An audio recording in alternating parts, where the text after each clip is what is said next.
पायात स्लीपर, केसांचा बॉयकट आणि टपोरी कपडे असा काहीसा पेहराव करून सध्या अभिनेत्री तृप्ती भोईर जिकडे तिकडे वावरते। तिचा नवा सिनेमा टूरिंग टॉकीज मध्ये ती हा हटके लुक कॅरी करणार आहे। या सिनेमाची कथा गजेंद्र अहिरे यांची असून दिग्दर्शनही त्यांचंच आहे। सिनेमातील सुबोध भावे, किशोर कदम यांच्या भूमिका आणि त्यांचे लुकही असेच वेगळे असणार आहेत। या सिनेमातील तृप्तीच्या लुक विषयी आणि अर्थातच सिनेमाविषयी आम्ही तृप्ती भोईर आणि गजेंद्र अहिरे यांच्याकडूनच जाणून घेण्याचा प्रयत्न केला।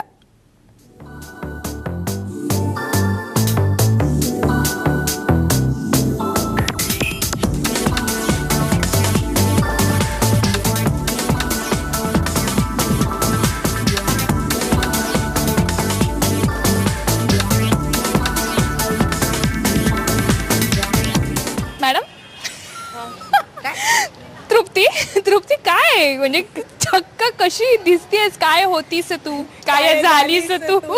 वेळ लागलाय मला आता हे जगाने मला आतापर्यंत सांगितलेलं आता मी मान्य केलंय ते तुला स्वतःला किती हुरहुरते आपले एवढे मोठे केस गजेंद्रजींनी सांगितलेत कापायला?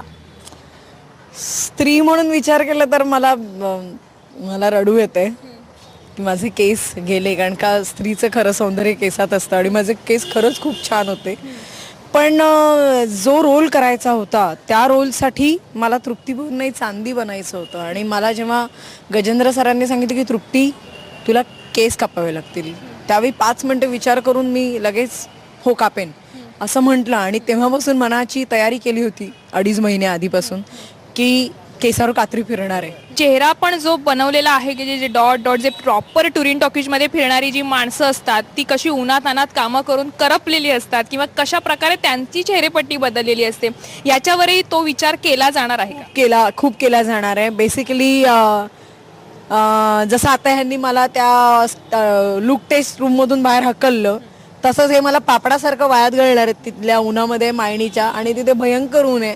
मला एक दिवस खूप पुरेसा होईल करपायला आणि त्या करपे बरोबर अनिल पेमगिरीकर जे आहेत मेकअप आर्टिस्ट ज्यांनी आता केस माझे सगळे कापून जो एक लुक तयार केला, तर ते पूर्ण वर्कआउट करणार आहे की भरपूर वेळ उन्हामध्ये राहून जी स्किन अशी तडकते किंवा तो लुक पूर्ण माझ्या चेहऱ्यावर येणार आहे। म्हणजे अजूनही माझी नखं कापायची आहेत, मला खूपच असं एक पुरुषी रूप द्यायचं आहे मला, जो अजूनही माझ्या बाईपणा आहे माझ्यामध्ये। मला नाही वाटत आता की ह्या 1 महिन्यामध्ये मी तृप्ती भोईर म्हणून मला स्वतःला फील होईल। मी आता चांदीच आहे, टुरिंग टॉकीजची चांदी। त्यांच्या राग वाटतं त्यांचे केस अजूनही मोठेच आहेत। बघा कसे डायरेक्टर आमचे स्वतःचे लांब लचक पोनी बिनी बांधून दाखवतात मला आणि माझे फार कोणी माझी नजर लागून यांच्या केसाचं काही खरं नाहीये आता। जेव्हा टुरिंग टॉकीज लिहिला गेला तेव्हा हा लुक आणि हे सगळं कॅरेक्टर तृप्तीचं डोळ्यासमोर ठेवूनच लिहिला होता की लिहिल्यानंतर या सगळ्या गोष्टींचा विचार केला गेला? नाही, आधी मी जो टुरिंग टॉकीज हा सिनेमा लिहिला तो तृप्तीला डोळ्यासमोर ठेवूनच लिहिला होता, पण मला असं वाटलं की हे तृप्तीच्या अनुभवांचा सिनेमा आहे। मला टुरिंग टॉकीज हे एक इंटरनॅशनली जो काय वेगळा टुरिंग टॉकीज प्रकार भारतामध्ये आहे किंवा महाराष्ट्रात आहे आणि त्याच्याशी असलेले संदर्भ, त्यामुळे त्या सिनेमाचं पोटेन्शियल एक इंटरनॅशनल सिनेमाचं पोटेन्शियल त्यात मला दिसलं। मी ती स्क्रिप्ट बाजूला ठेवली आणि सरळ तृप्तीला जे तू केस कापणार आहेस का, तर तिचं उत्तर आलं फोनवरती की हो कापते। नव्याने मी दुसरं स्क्रिप्ट लिहिलं, टुरिंग टॉकीज टायटल तेच होतं, गोष्ट बदलली, त्याचे अनुभव बदलले, त्याचा ऑरा बदलला आणि मला एक चांदी सापडली त्याच्यामध्ये आणि ती चांदी दिसायला लागली आणि मला माहिती होतं की ते परकाया प्रवेशाची गंमत याच्यामध्ये आहे आणि ते करायला नटीला मिळणार आहे किंवा ॲक्ट्रेसला मिळणार आहे आणि तृप्ती त्या योग्यतेची आहे। तिने खूप डेडिकेशनने आतापर्यंत काम केलं आहे। तिच्याबरोबर एक सिनेमा केल्यानंतर माझ्या लक्षात आलं की ती ॲक्ट्रेस म्हणून काहीही करायला तयार असते त्या अभिनयातला त्या अभ्यासासाठी आणि त्या कॅरेक्टरसाठी, तर ती करेल बाबा हे सगळं। बरं, नुसतं केस कापणे हा एवढाच मुद्दा नव्हता, केस कापले आणि छान रोल झाला असं नव्हता। केस कापणंच मुळात असं होतं की ते तिचं पूर्ण व्यक्तिमत्व बदलणार होतं। ती तृप्ती भोईर राहणार नव्हती, ती चांदी होणार होती। आणि त्या जत्रांमधनं आम्ही जेव्हा हिंडलो तेव्हा आम्हाला दोघांनाही माहिती आहे की तिथे काय पद्धतीने लोक डिटर्मिनेशन आयुष्याला भिडलेले असतात। जिंकण्याच्या संपूर्ण तयारीने उतरलेली ती चांदी, तो जो फिल्म डिरेक्टर त्याची फिल्म घेऊन आला तो तिचा तो सोंगाड्या, असं सगळे तिचा धाकटा भाऊ, तिचा कुत्रा, तिचे वडील, अशा त्या टीमवर्कचा तो सिनेमा आहे टोटली। तर त्याच्यामुळे मला असं वाटतं की ते टीमवर्क जे म्हणतंय सिनेमाविषयी, कल्चरविषयी, तंबूविषयी, सिनेमाच्या आत्ताच्या स्थानाविषयी, या सगळ्याचा तो सिनेमा होतो आणि त्याच्यामध्ये मग ही पात्र आहेत।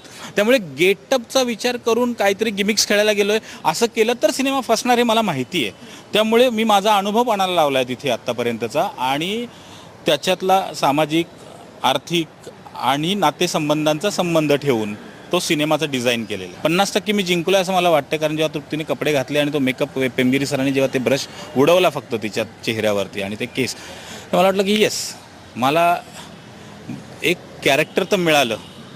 ते कॅरेक्टर जे बोलणार आहे आणि जे अभिव्यक्त करणार आहे ते स्क्रिप्टमध्ये आलेलं आहे. आता एक्झिक्यूट करायचं ते. आता आम्ही दोघं किती मेहनतीने करतोय त्याच्यावरती पिक्चरचं भविष्य ठरणार आहे. हे तर डेअरिंगच म्हणावं लागेल हे सगळं करणं. आणि आणखीन भूमिकेच्या माध्यमातून जेव्हा चित्रीकरण सुरू होईल त्या माध्यमातून तिच्याकडनं तुम्ही कोणकोणत्या गोष्टी डेअरिंगच्या करून घेणार आहात? एकतर चांदी हे डेअरडेव्हिल कॅरेक्टर आहे. ती सरळ साधी बाई आहे, मुलगी आहे रादर, आणि तिच्या हातातनं तिचं सगळंच गेलं आहे, तिचा तंबूच गेला आहे आणि तो तिला परत मिळवायच्यासाठी ती वाटेल त्या प्रसंगातनं जाते. आणि ती ज्या पद्धतीने आयुष्याला भिडते त्याच्यामध्ये ती मारामारी करते, ती काय काय धाडसं करते, ती रडते, हसते, आणि ती ट्रक चालवते, ती क्रेनला वरती ऑपरेट करून तिची गाडी बाहेर काढते. मग त्याच्यानंतर ती प्रोजेक्शनिस्ट म्हणून काम करते. ती मुंबईतल्या एका हिरोईनला बोलवते आणि ती हिरोईन पळून गेल्यानंतर ती स्वतः हिरोईन म्हणून पण उभी राहते. असं करत करत करत ती पडेल त्या प्रसंगाला सामोरी जाते. आणि मला तृप्ती निधड्या छातीचा कोणीतरी वीर असावा तशी त्या चांदीच्या भूमिकेमध्ये तिथे दिसते. त्यामुळे पिक्चरचा पोस्टर पण डोळ्यासमोर असं आहे की तोफ घेऊन ती उभी अशी वरती, असं ते पिक्चरचं पोस्टरच डिझाईन झालेलं आहे. आता अशा अवतारातली मुलगी हातात तोफ आहे आणि तोफेला जर का सिनेमाची रिळं लावलेली असतील आणि त्या तोफेतनं प्रकाश येत असेल तर यू कॅन इमॅजिन की तो सिनेमा काय अंगावर येणार आहे. आत्ता मुंबईमध्ये जे ट्रक दिसत आहेत तो ट्रक नाहीये माझ्या हातामध्ये. माझ्या हातामध्ये जो ट्रक आहे तो जवळजवळ 20-30 वर्षापूर्वीचा ट्रक आहे, तेव्हाचा मेड आहे. त्यामुळे त्याची खूप मोठी व्हील आहे आणि तो खूप जड आहे, गिअरपासून सगळंच. पण मला असं वाटतं की जिथे इम्पॉसिबल आहे ना तिथे आय एम पॉसिबल गोष्टी करायला मला जास्त आवडतात. कॅमेरामॅन नितीन जाधवसह प्रणाली मोरे, साम मराठी, मुंबई. यानंतर बॉलिवूडची सफरही आपण करणार आहोत, पण त्याआधी प्राईम टाइम मध्ये घेऊयात एक शॉर्ट टाइम ब्रेक.